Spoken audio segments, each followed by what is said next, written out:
Hello, welcome back to the podcast. Catch It, a New Perception. My name is Ketuk. Welcome if you're a first-time listener. And for those of you who have heard an episode or two before, welcome back. And welcome to today. It's a good thing to be able to welcome yourself into the world each and every day. Upon awakening, where do your thoughts go? Does your mind begin to wander? Does it begin to race? Does it gently awaken? Are you able to say thank you for that breath that you've already taken? As you take in your first thought, your first conscious thought, your subconscious thoughts are already moving each and every day when you awaken. What is your first conscious thought? Thank you. Can it become your first conscious thought? Thank you. Or do you roll out and start racing and off, running, racing in your mind, moving quickly, with no thoughts or words to comfort your mind, your heart, to comfort yourself in a good way? In earlier episodes, I had the opportunity to give a couple of examples of how women are stronger than men, how women are smarter than men. I was sharing this with some friends recently. We were sharing a meal together, and I had shared those comments, and one of them says to me, well, men and women are equal. Women aren't stronger than men,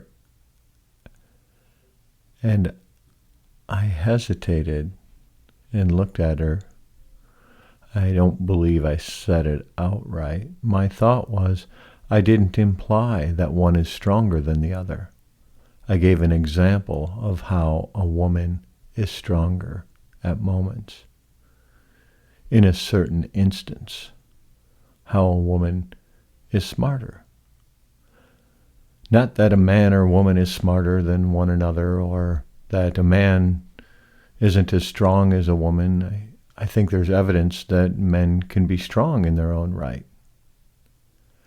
I also believe that women are strong.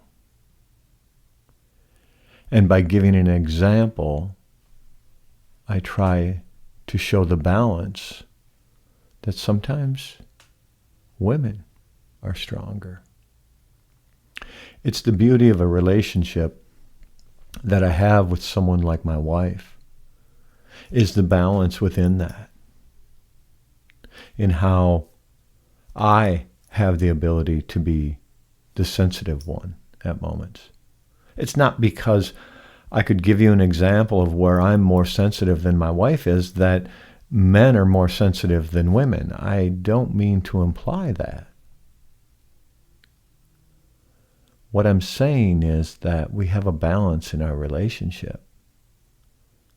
And the fact that I can be sensitive at a given moment is a good thing. That her sensitivity at a given moment is a good thing. Her strength, I need. Sometimes when things get difficult for me, I need her strength, because it's the only thing that will get me through at that moment. Because I believe in her, I trust her. So when I say that someone is strong, or someone is smart, or someone is sensitive, or someone is conscious, it's not that they are dominating over someone else because of that.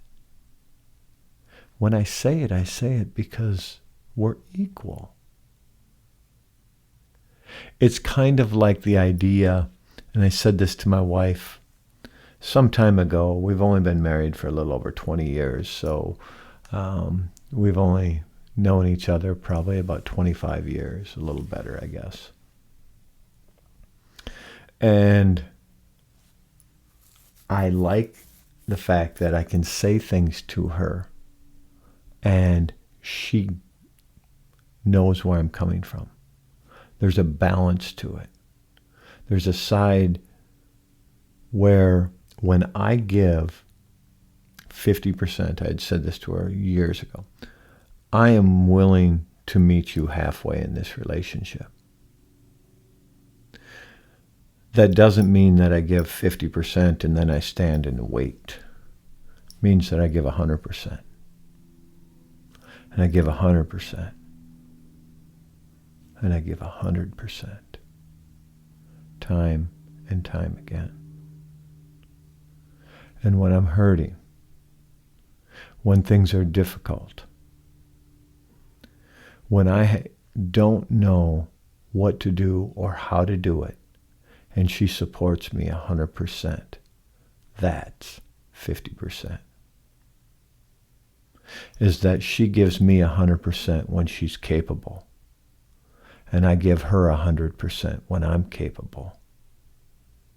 And somewhere down the road, that turns into a 50-50 relationship. I realized that some of my friendships started out that way. Teaching people what it meant to be a friend was giving 100%, and giving 100%, and giving 100%.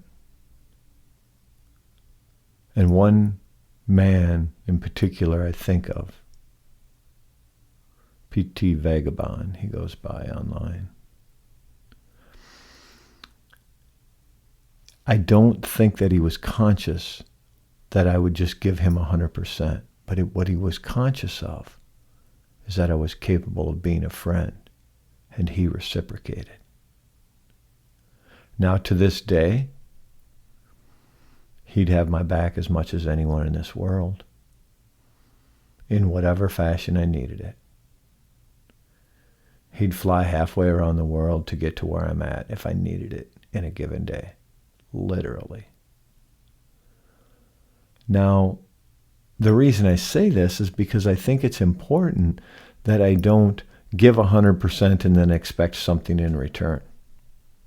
We've talked about expectations on different episodes of this podcast. I don't need to expect to get something back. When I do, that's when that friendship develops. That's how that friendship grows. So there's a certain way that I say certain things, and I hope that it doesn't get misinterpreted on a regular basis, because I talk about the essence of someone and what they can do, or a group of people, and how strong women are, how they move with their heart first. What I'm saying is that that's maybe where I learned how to do that. I think that we're all equal in this world. When we look down on people, I think it's a disservice to ourselves, and I also think it shows more about who we are than who they are. When we talk down about people, it doesn't have anything to do with someone else. It has to do with what we think of ourselves, how we treat ourselves. I don't need to be derogatory about any other human being in this lifetime. Am I at times? I probably am. Do I want to be? I don't. Not ever. There's no need to. And not only is there no need to be derogatory, it doesn't do me any good. It may be a false sense of security or a false sense of identity and trying to build myself up by putting other people down. It does me no good. Even though at that moment I may feel better because I feel so horrible about who I am or the things I've done or what I'm doing, that if I put someone else down at that moment, I feel like I'm okay because look at where I just threw them. And ultimately it does nothing for me. Moving forward, I want to see things different. I want to continue to change. I want to be someone different when the winter solstice hits. I want to be someone different when the fall equinox gets here. I don't want to be the same person I once was. I know I've said this before, at least on one episode of the podcast, in some fashion, maybe not these exact words. And if someone that I knew in high school says, "You haven't changed a bit," it would be an insult. I hope I'm not the same child I was when I was in high school or college age. I understand I had certain qualities at the time that may even be good today. I want it all to continue to change. I need to be able to take a certain action on a given day when I awake to see the world different today, to open my eyes differently, to offer love, dignity, and respect. Now, how someone else receives that, I don't know. Can I be gentle, respectful, loving, and still be firm in my convictions? Not let people run over me? People think they get one over on me, and in their mind, maybe they did. And maybe in my mind, I don't let them play me. I just step back. I may give something. I give it because I choose to, because I want to at that moment. Now, if you think you got one over on me because I'm willing to give, that's okay. You and I see the world differently. Now, will I choose to give in the future in that same way? Maybe not. And on the other hand, I may. It depends upon that moment and what I need, how I need to see the world. How is it that you give? Do you do it out of love? Do you do it out of respect? Do you do it out of guilt? Do you feel guilty so you have to? I don't. I do not give out of guilt. I give because I want to. I give of my time because I want to. I give of my money because I want to. Some people would think maybe I tip generously.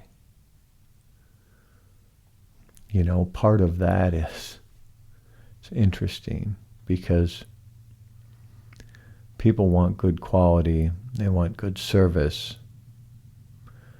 and then they don't want to pay for it. They want to get things as cheap as they can. So then they go against their morals and values of the good quality and good service, where it comes from, whose hands were on it. Is it locally made? Is it locally grown? Does it not matter to you? I believe it may be important to be able to walk towards things that do matter in your life. Find out what your morals and values are. Walk with them. Walk with a good heart. Be a good relative. Do it with a smile. Looking forward to next time. Live in harmony with and use the bounty of the land to bring kindness to the world.